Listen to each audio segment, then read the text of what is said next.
You'll never find peace if you keep entertaining chaos. Let me say that again. You'll never find peace if you keep entertaining chaos. If you're new, welcome to another beautiful episode of Unraveling Her with me, your host, Nikki Alaris. So glad to be back in this space, recording in this space, because I feel like I have been recording in my bedroom and just being in a more formal space kind of elevates the conversation a little bit more. But without further ado, let's really get into it. I hate these like long intros in podcasts, and I'm like skipping literally like 5 times because it's like 15 seconds to skip, and you're constantly skipping. So let's not do that here and let's get to the point. Because I know that your time is valuable and I want to respect that. So let's get into it.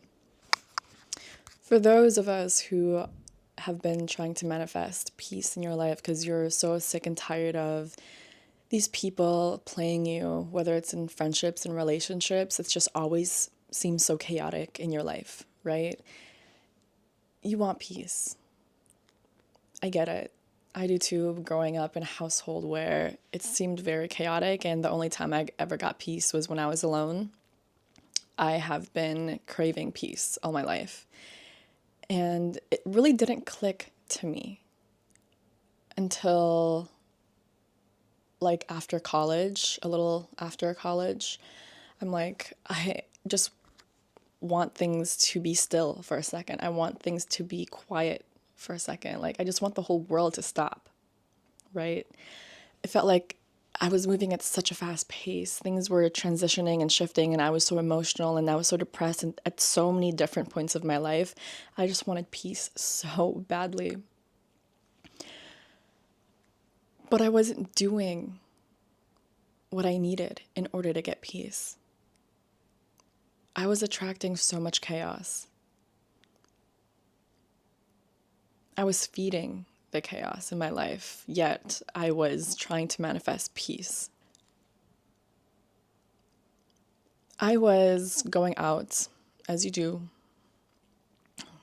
I was going out a lot. After a work shift, I would go out with my coworkers to a club. We'd go clubbing, even though it was like we just got done with our shift at 10 o'clock, and we go home, get ready, and meet up and go to the bar, club, whatever.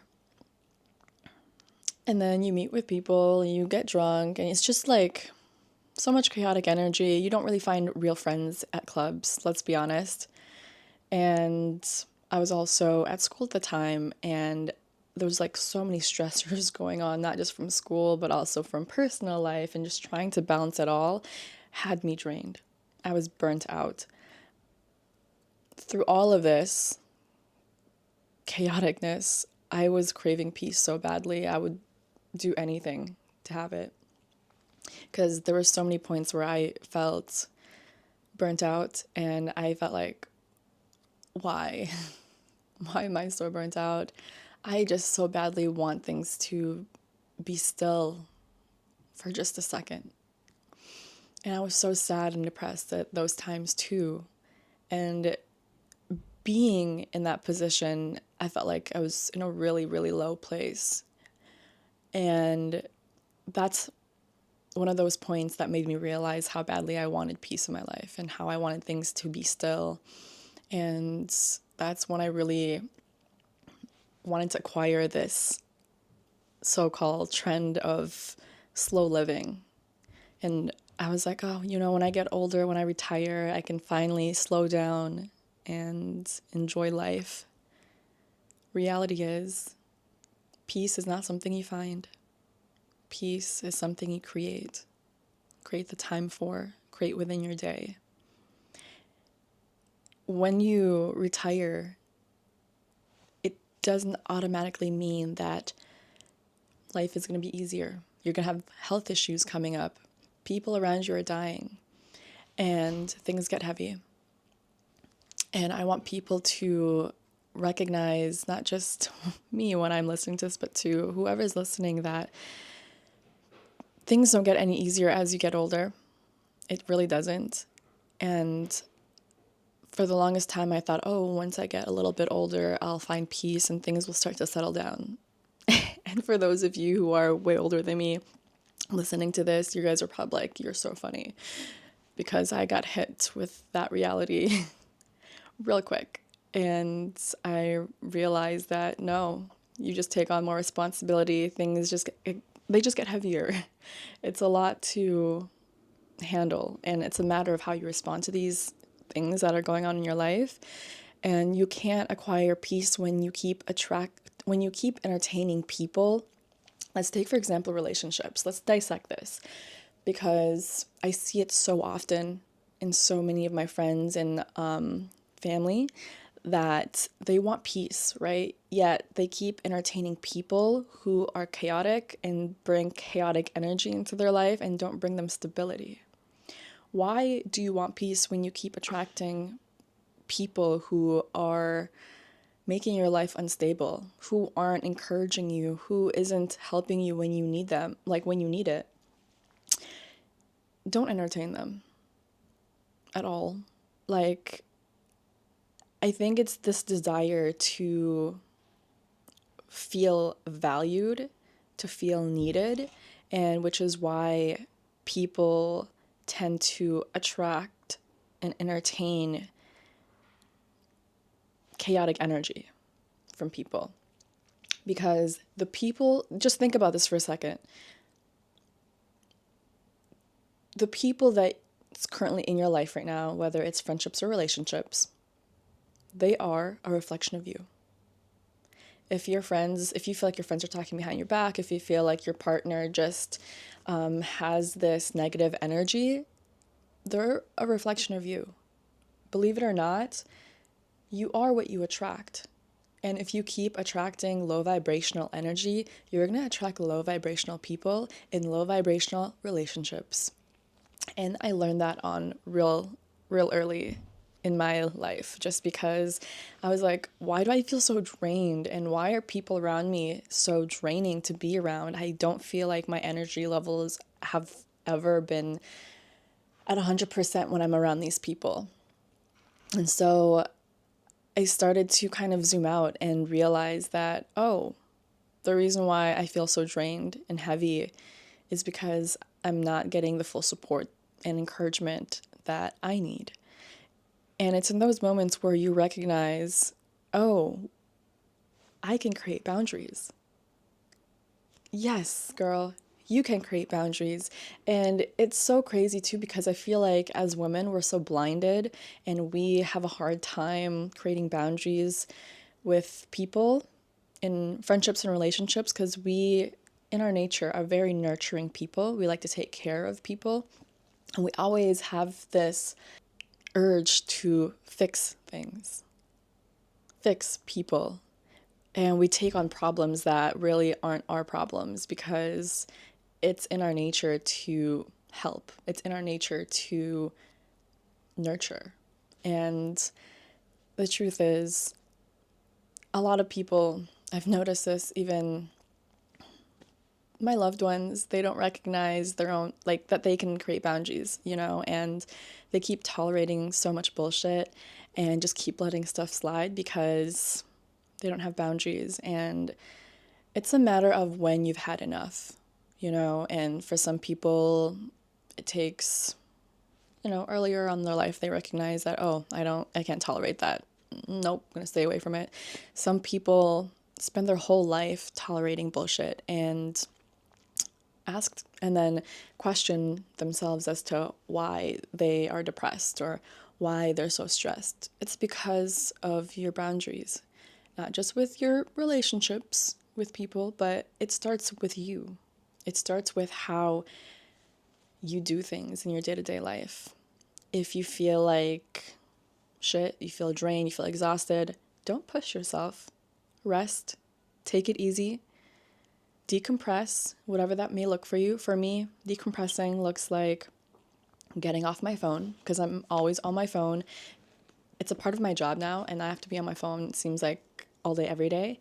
And so when I get home, I have to set my phone down and maybe like stare at a wall for a second, for a few minutes, just stare at a blank wall, take a deep breath, and just allow myself to do things without thinking. Like I clean, that's how I decompress. It's one of those things where it's muscle memory. I don't have to think about it, right? And I also take a shower. If you can't tell, I just took a shower. It felt really good and refreshing to feel clean. Other ways I decompress are journaling. When I feel like I have a lot in my mind and I don't have anyone to talk to, I open my journal and I write everything down, whether it's half a page or 3 pages, whether it's one sentence or 5 paragraphs. Do what you need to. I feel like I highly encourage everyone to start journaling because I am now on my 6th journal. I started in 2015 when I was very young, and I am so proud of how far I've came because I was going over my journals with my younger sister last night, and she's like, wow, you have a lot of journals. And I'm like, yeah. And you don't just have to write in them. You can put different scraps from different things. Like I showed her because it was very consistent throughout all my journals. I would pick different leaves or flowers and tape it to my journal and just have a little saying on there or whatever the day was, and fill it with whatever you want, with scraps from a date, with scraps from a movie, whatever it is, color, paint, do whatever you need to. It's your journal.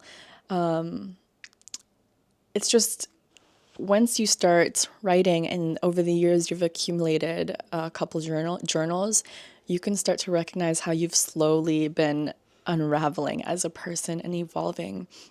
Because my very first few journals, I would only write when I was really depressed, and I would only write about bad things that's happened. And I was like, this whole journal is about just bad experiences. And then as I was slowly growing up and writing, I started to recognize, okay, oh, there's a few good moments in this journal. And then later on, my like fourth or fifth journal, I started to just write, every other day and write about my day and good things that have happened. And so it was just that shift that happens that, you're evolving, you're unraveling beautifully. And too often we are zooming into our lives. We're so critical of everything we do that we forget to zoom out. And I think it's very important for our mental health to literally get off social media and go on a walk, just look outside, people watch, do whatever you need to, whatever that looks like for you to decompress.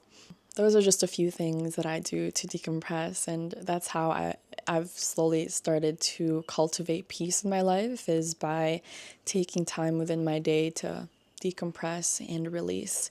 Because if you're constantly on the go, go, go, then you will have a hard time shutting your brain off. If you're constantly coming home from work, coming home from school, tending to the kids or going to the gym and trying to be productive throughout your whole day, and then you don't have time to decompress until you actually go to bed, then you'll get burnt out. Don't push yourself any more than you need to. You need to recognize when you need to take a break is another thing.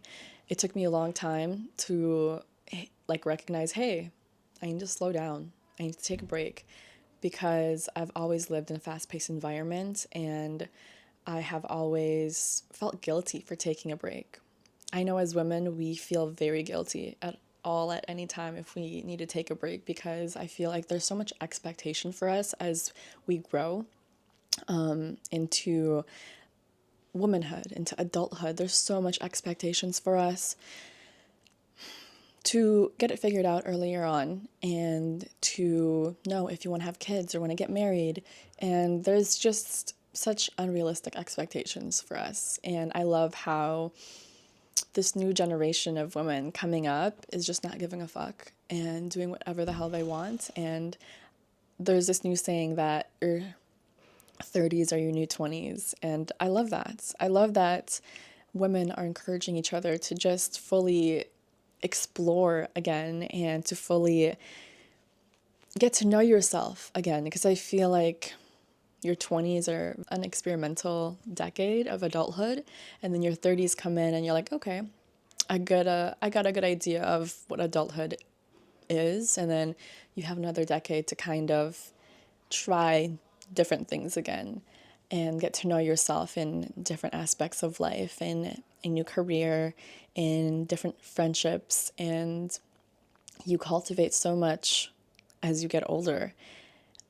And it's beautiful. I think it's beautiful. I'm only 22 and I have to remind myself that I have so much time.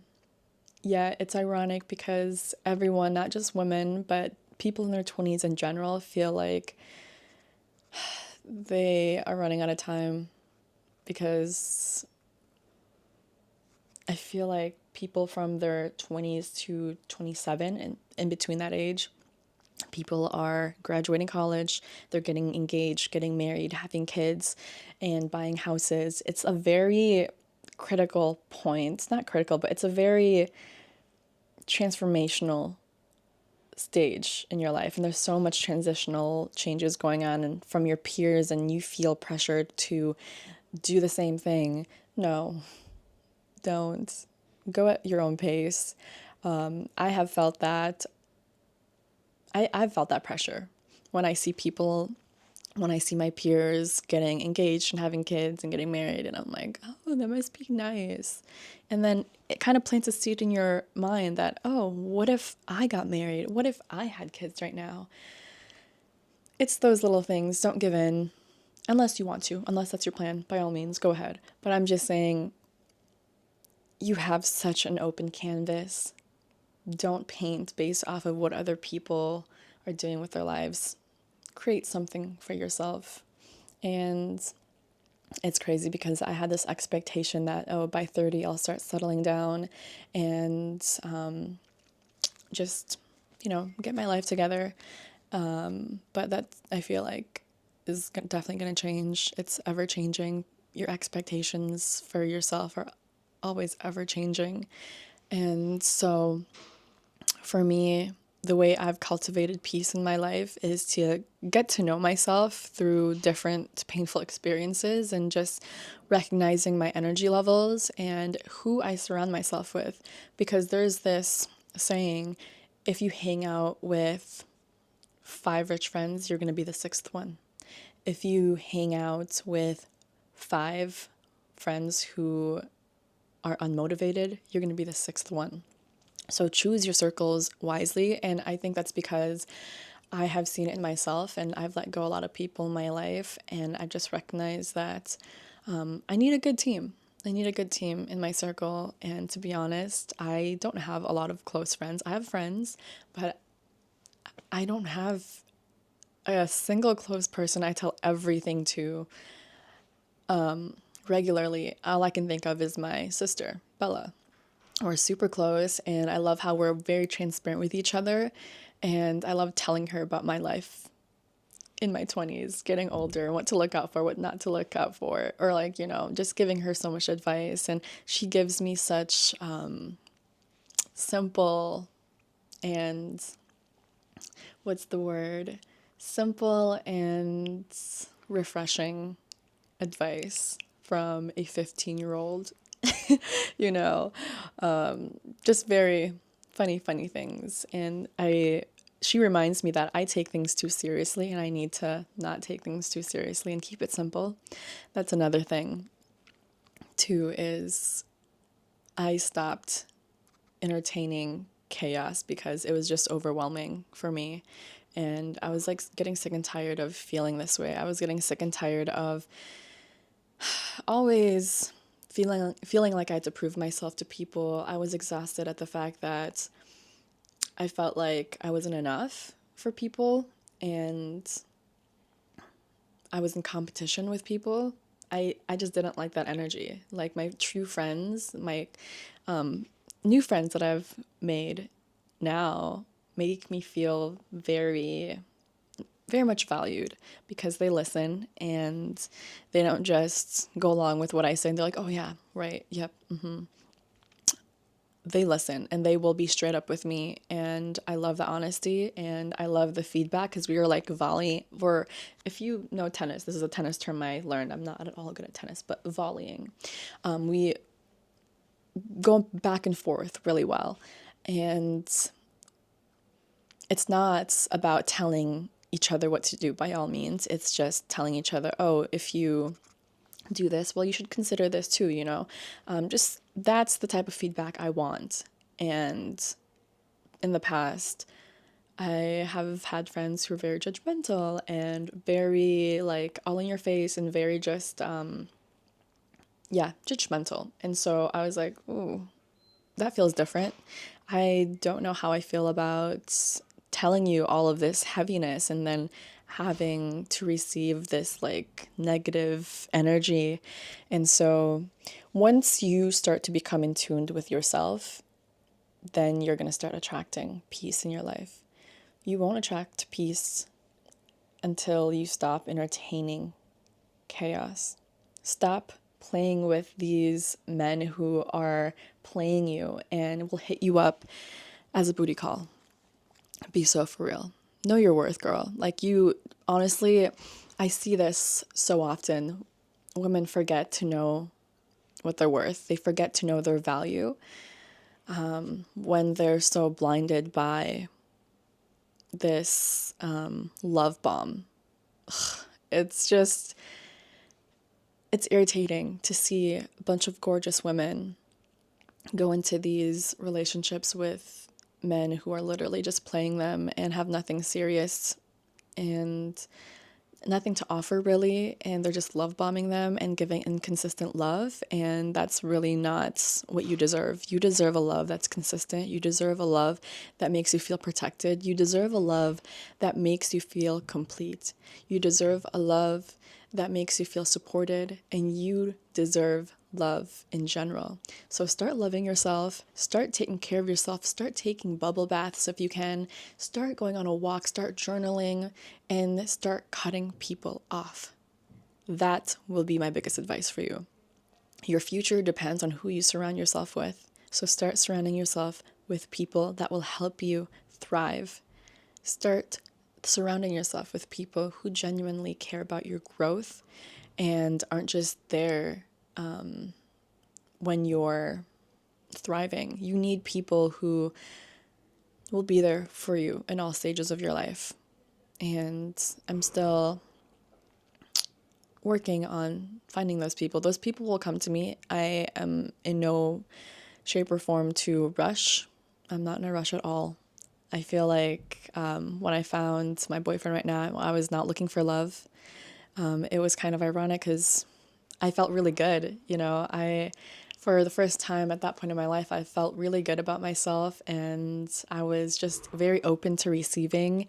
And so I went to this art festival, and that's where we met in his art studio. And next thing you know, things just start unfolding and unraveling because I was open to receiving and I wasn't desperate. Don't be desperate. It's ugly. Allow things to naturally come and go, as nature reminds us constantly. Things ebb and flow. And truly, if you take anything from this episode, it's to get to know yourself in order to know your worth, because you'll keep entertaining chaotic energy until you've had enough. And I feel like it's sad, but people tend to learn from it that way. People tend to go through so much bullshit and so much bullshit from friendships and relationships and in professional settings too, to recognize like, hey, this is not what I want. I deserve better. And it's a part of life. We're humans. We need to go through the trenches to recognize that, hey, there's life outside of this. There's peace waiting for me on the other side. And it's up to me to build a foundation where I can cultivate peace. And it starts with your daily habits. It starts with releasing, because we hold on to so much unintentional tension that we end up putting it onto other people. And we burden them with our energy. And I think that as I'm getting older, as you're getting older, we slowly start to recognize the pockets of peace within our day. It doesn't necessarily mean that you're taking bubble baths every day. It just simply means that you're aware of when you get overwhelmed and you can start to slow down. For me, when I know I'm feeling rushed, I'm washing the dishes really fast, or I'm getting caught in door handles, or I'm tripping. That's when I take 5 seconds and stop, gather myself, collect myself, and ask myself, why am I in a rush? If you made it this far, thank you so much for listening. I'll see you on another episode real soon.